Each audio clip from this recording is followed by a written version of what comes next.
Wrap up this segment. Video segment that we're producing. Right on. No, I'm just kidding. Welcome again to Beyond the Business, and we are here, as I mentioned, with Mil Banderas, with Javier Gonzalez. I'm a little upset I don't have a tequila shot in front of me already. I know. We'll we should get started. Yes. So before we left, we were talking about celebrities having their brands of tequila and the process they went through. You shared with us the process that you went through to get there as well. But why Mil Banderas? I want you to tell us, where did the name come from, the logo, which I love it. I am a person that is very much about aesthetics and the neutrals. So I see the blue, the black, the white, and I love it. Listen, you go into a liquor store and there are hundreds and hundreds of bottles, and so sometimes it's the bottle and the name that actually makes you say, I'm going to try that. So I'm one of those persons. Yeah. If I like the logo and the name, I'm like, okay, this is something I want to try. Yes, and all that's very important for any business, any product out there, right? How you're going to communicate who you are to the person that's buying your product, but also how you're going to get them to see your product, right? I heard this saying once with people who, I think it was Mark Cuban in Shark Tank. He was talking to somebody who was trying to get their product into retail stores, and he told them, hey, you have less than 5 seconds to convince that person, hey, I would rather take you than the name brand. That's exactly right. And especially that being so in today's hyper advertised community that we live in. So yeah. And it's very important to make sure you're doing it in an authentic way, because you also don't want to bombard a person with like, oh, we're this, you should try us, not them, right? But for us, the name is actually Mil Banderas. It represents a lot. It doesn't just represent one thing. It represents a lot of things. When I was studying at A&M, I didn't just study biology, I also studied philosophy. And in philosophy, there's this idea that we all belong to different worlds, different realities that kind of all come together within ourselves, right? So for example, there's the world of family, right? I'm a brother, I'm a son, I'm a cousin. One day, hopefully I'll be a father, hopefully I'll be a husband, hopefully a grandfather, right? But then within that world, I'm a son, but I'm a different son to my mom than I'm with my dad. Right, so it's a different reality when we're together, and then it's a different reality when we're all together, all three of us, right? And each one of those parts, each one of those worlds, each one of those realities, kind of cultivate within myself. But then there's also the world of friendship, right? There's different types of friendships, but then there's also the world of values, right? Character, integrity, bravery, courage, fear. There's emotions, right? Fear, joy, love, passion. Each one of those is a different world. It's a different reality. And even within that, the reality that we have here in Texas, in Laredo, is different than the reality that's in San Antonio in Texas. It's a different part of the world. So it's not just love that we have for our family, but in France, let's say, they express that love in a different way than we express love here in Texas. For us, it could be a barbecue, it could be a Sunday night football game, and experiences, and how you communicate those things with the world. And so for us, it was Mil Banderas, because there's many different paths, there's many different cultures, there's many different worlds, realities, and each one of those has its own bandera, its own flag, its own representation within a person.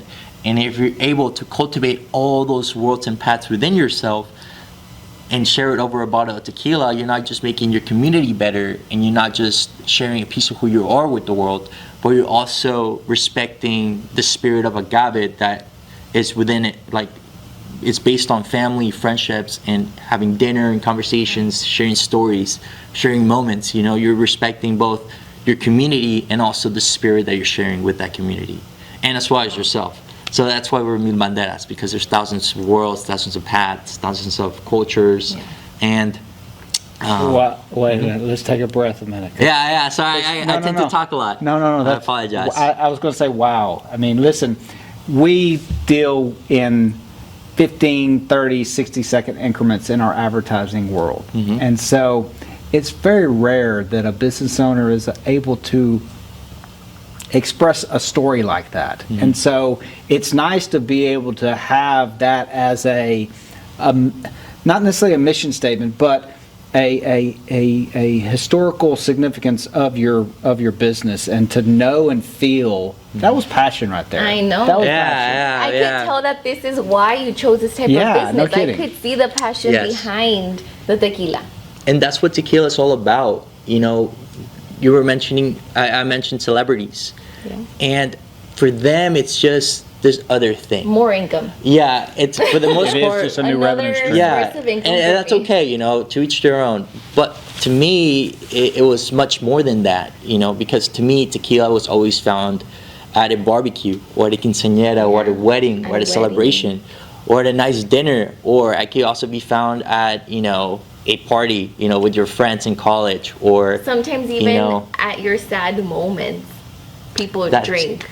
with your favorite song that you Yeah. want to feel, and You wanna you're feel feeling it with tequila. Like that's what tequila is. You can feel it. You get different parts of it. I see Scott eyeing the bottles, listen- and he's just waiting for Listen, you. I'm ready to open. yeah, Let's open one up. Let's yeah. open them up. Okay, that's a great idea. Yes. I was just seeing him and just staring at the bottles the whole time. Well, well, I think that the product itself has to be tested. I am only trying to stick to what, if I was buying a mattress, I'd be laying on it right now. Yeah, right. you're right. Yeah. And That's why when you buy a vehicle, you test drive the vehicle. That's exactly right. Yes, you test drive the vehicle. That's what I'm doing. I'm test driving the. And you see, that's why I love to go buy my food at Sam's, because they let you taste food. I'm Nice. kidding. that is the more. That is But what. that is That's the probably secret. why. Well, I'm moving No, the so table. I want to say we're starting off with the Blanco because Okay. the Blanco is the first to be produced out of Okay. any tequila company, and it's sort of like the business card of any company, right? This So is the first one. Is this like the first round of the distilling process? Basically, that's what the Blanco really. Yes, so most people don't know that the Reposado is actually our Blanco. It's just that it was aged over months inside of the wooden barrels. Ah, okay. So Right. the wooden barrels is what gives it its color. And taste and character. Okay. Right, and above that, you know, we do like certain other things, you know, like we add honey to it, you know, like all the sweetness. But you'll be able to taste it in the barrels. But it's very smooth, very simple. Yeah, the traditional way to drink it is you take a breath in, Yes, I learned take a breath that. out, you take a swig, you mouthwash it, you swallow it, and then you take a breath out, so you can taste all the. It's got a really clean. So it's actually funny. I've always seen people that drink tequila and then the lime, and they're making all these faces in the world. And then somewhere I learned that you do that. Inhale, exhale, drink it, and I do not make faces anymore. And I do not need a That's- lime anymor. No. I enjoyed the lime sometimes. Oh no. Yeah, you know, at some But it is kind of margaritas, just, always it's a good. part of the tradition. So I worked at a tequila bar in Fort Worth in my younger days. It's And really good. Thank you. that is one thing Yes. that was unique, that you'd have these companies that would come to give you their sipping tequila.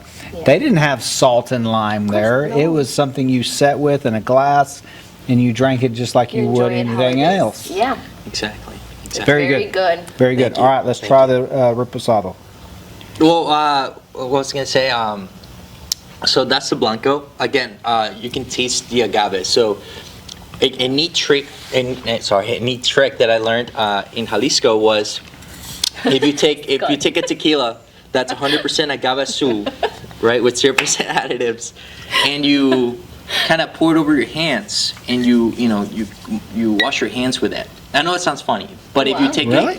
a tequila that's 100% agave azul, meaning it has no additives, and you kind of hand wash it, you air dry your hands, and then you'll be able to smell the tequila, the agave, because all the alcohol would have evaporated. Yeah, okay, that's right. Okay, then you get the actual And so what I smelled flavor. before I even tasted, Mil Banderas, I started smelling, at these distilleries, like, oh, like, how does this tequila smell? Okay. Right, because it does change within the highlands, lowlands, midlands, right, where it's produced. Where the agave is grown? Yes, because Okay. there's the highlands, the midlands, and the lowlands. Okay. And each one has its own set of soil, right? And each soil gives a different taste to each tequila. So for us, we only produce agaves in the highlands, which is the most sweeter spot of tequila. Wow. And so, yeah, if you're able to smell it, that's exactly what you taste in the Blanco. All right, so what is it about, again, it's in barrels and it's aged in barrels. It's aged over many months, and so it takes a certain process, and it has to be approved by the Mexican government. So it's not just something that Really? anybody, yeah, it has to be monitored each month by the government. So let's say, for reposado to be called reposado, it needs to be aged for at least 2 months. Okay. But if it's aged over a year, it becomes an añejo. And if it's aged over 3 years, it becomes an extra añejo. So that's the different types of tequila. So the Blanco is straight from, it doesn't touch barrels. Right. That's pure. Right that's what after some the distilling process, right? Right. That's what some people think, that the Blanco is like the most pure tequila because it comes straight from the plant. It doesn't touch Listen, barrels. at one time I thought the same thing. I was like, okay, so this has got to be The purest one. the one that is the final process where these are. You always thought that, okay, if it's not a clear liquor, then it hasn't been finished. Right. But right. that's been finished, but that's just been aged in a process. Yeah, so this is the Blanco just aged for months. Okay. So this will be a lot smoother than the Blanco. It is. You could right away It's a taste lot it. smoother than the Blanco. Okay. Yeah, no, it's okay. It's okay. Yeah, no worries. It is very good. Yes, is. yes, it's very I like good. this. I do taste a little honey, how you say. Next time I have a sore throat, I know what to go for. Right, yes, and you can also taste the wood. So that's why Yeah. we started off with the Blanco, Wow. because if you would have tasted the Reposado first, you wouldn't have been able to taste the Blanco. So that's why it was important to taste the Blanco first. Now, before we go, where can people find your tequila? You know, we can't go to a store and buy it, but there is locations in Laredo where you could actually grab a drink. Right, so if you wanted to go and buy a bottle of Mi Banderas, we're actually in the Laredo liquor stores. So you Okay. can go to any liquor store here in Laredo and you can find our product. Okay. But you can also find it inside of many different restaurants, you know.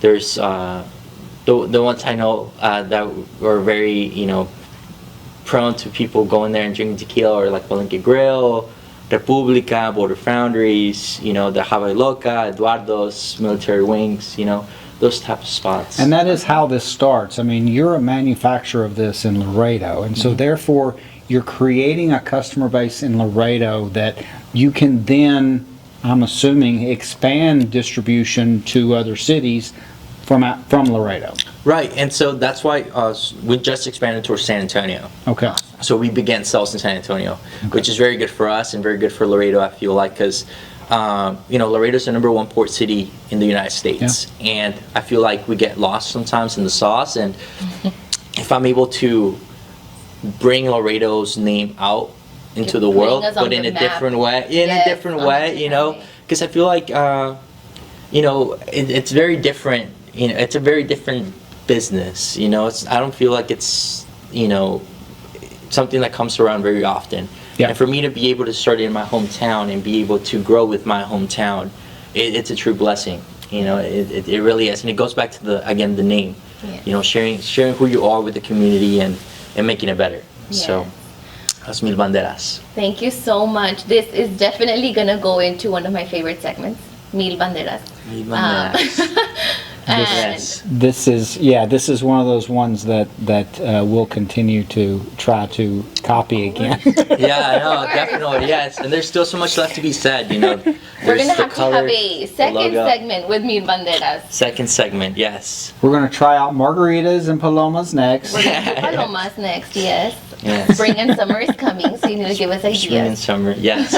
There are different recipes for different cocktails. Yes, So we should we'll try see. that next time. Make- Note it. Let me put a note of that.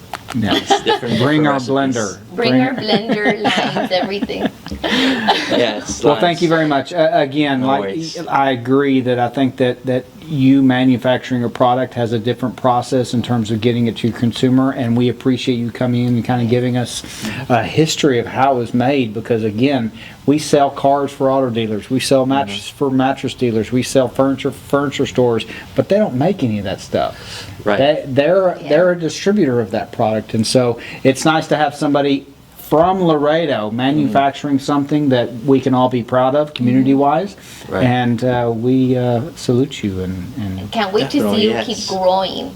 So, Yes, and that's something that I would like to share with y'all's audience, is to not be afraid to want to be or do something different. Yeah. You know, like everybody starts from the start point. Yeah. Whether you're somebody who has many resources, like these celebrities that we were talking about, you know, or if you're somebody like me who kind of took it step by step, and it took me longer, and we are growing, you know, but we're not growing as fast as these companies like worldwide.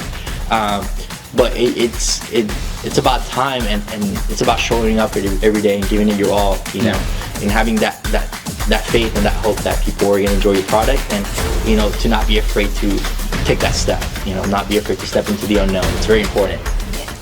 well, thank you so much, Javier.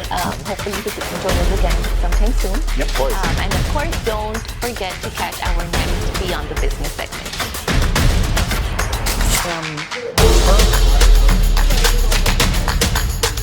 wrap up this video segment that we're